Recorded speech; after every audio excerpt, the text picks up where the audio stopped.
Like, what is the end game for Hex? The end game is to be a CD, nothing else. It's just monetizing your time.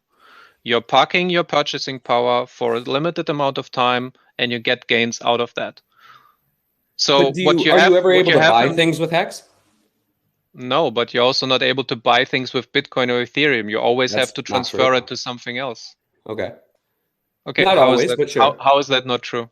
Oh, people will accept Bitcoin for cars. I mean, have you ever tried to buy a car on like Craigslist and someone's been like, "I'd accept cryptocurrency," and then you say which cryptocurrency, and they say basically Bitcoin.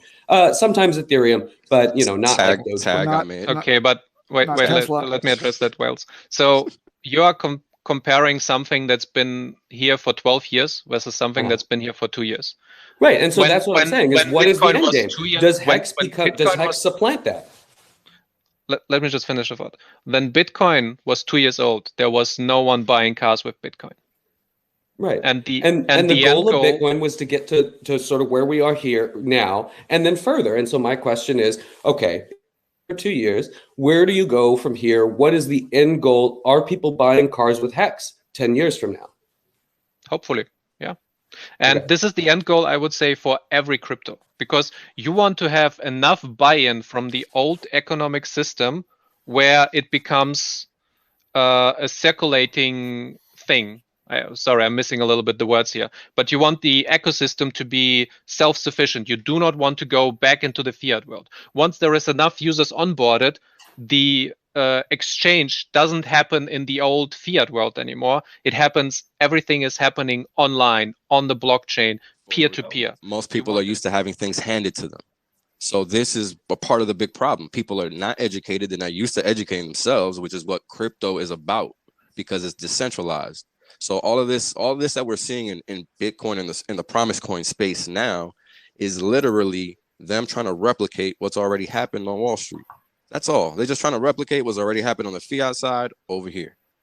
That is all. I agree. That won't change. That's all that they're trying to do. I mean, why else would they be allowing Visa, MasterCard, all these intermediaries to now jump into the system? That's not a benefit. That's not actually a positive. And people in the promise coin space view it as that. Why is that? That's not the point of this. If you read the first line of the abstract of the Bitcoin white paper, it proves that point. So when we go back and look at what actually has happened and what's actually happening now, there's a reason Hex isn't liked. There's a reason Hex is slandered. There's a reason all these things that are negative attributed to Hex. And this is simply because it removes the power of the middleman. Why? Because it actually stuck to the first line of that abstract. It doesn't need intermediaries for people to be able to generate value from that code, from that smart contract. That's a fact. And this is why the entire space, the promise coin space, not the crypto space, rails against Hex. Yeah, I think the thing you can't plan for is the 90% of liquid Hex, right? Like the 90% of the token supply, right, which is currently liquid, right? So you can plan around the 10% that's staked, right, and have some maybe predictability. But again, this sort of like wild card of the 90% liquid Hex that could hit the market at any time, that to me seems like something you can't plan for. That argument exists in any other coin, and it's not specific to Hex. You have other coins that are. It doesn't exist in every other coin. What coin doesn't exist in? Well, for instance, in Bitcoin, Satoshi only holds 6% of the total supply. Wait. You're mixing up time frames. You're mixing up time frames here. You are comparing Bitcoin now to Hex in 10 years. Yeah, when Bitcoin launched in the very beginning, Satoshi owned 100% of the total supply of Bitcoin, of the circulating supply.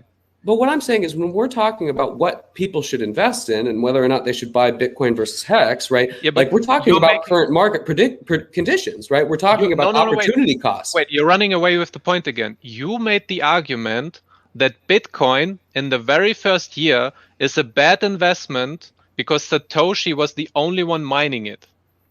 No, I mean, at the time, there was no market for it. There was a market in 2009 in the Bitcoin forum, on Bitcoin Talk. People were exchanging it peer-to-peer.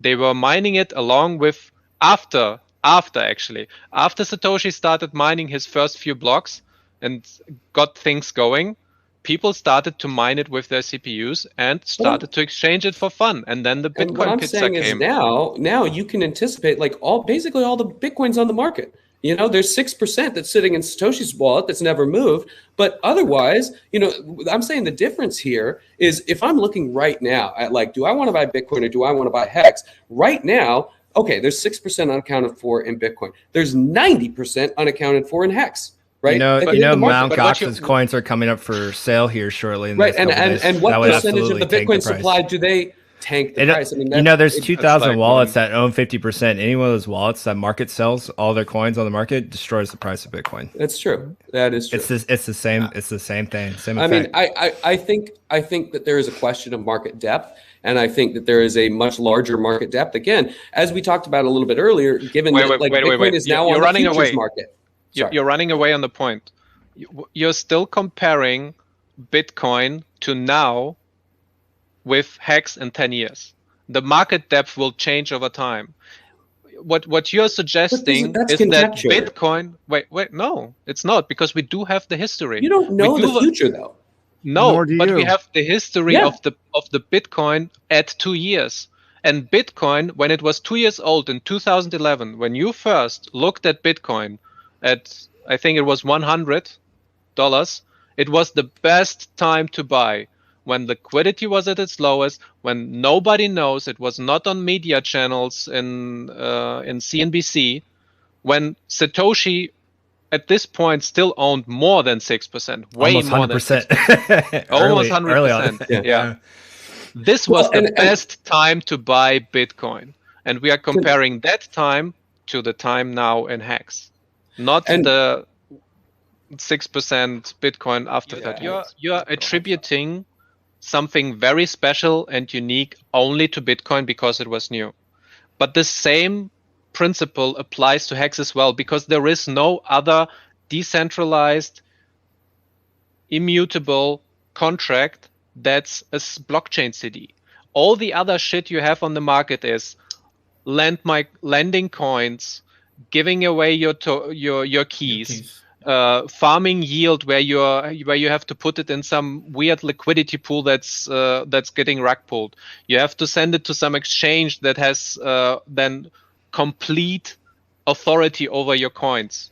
Like it's all shit. It doesn't exist. There is no comparison for Hex on the market. There is nothing else like it. It's the next evolution in crypto. Yeah, it's what crypto is supposed to be. It's very unique.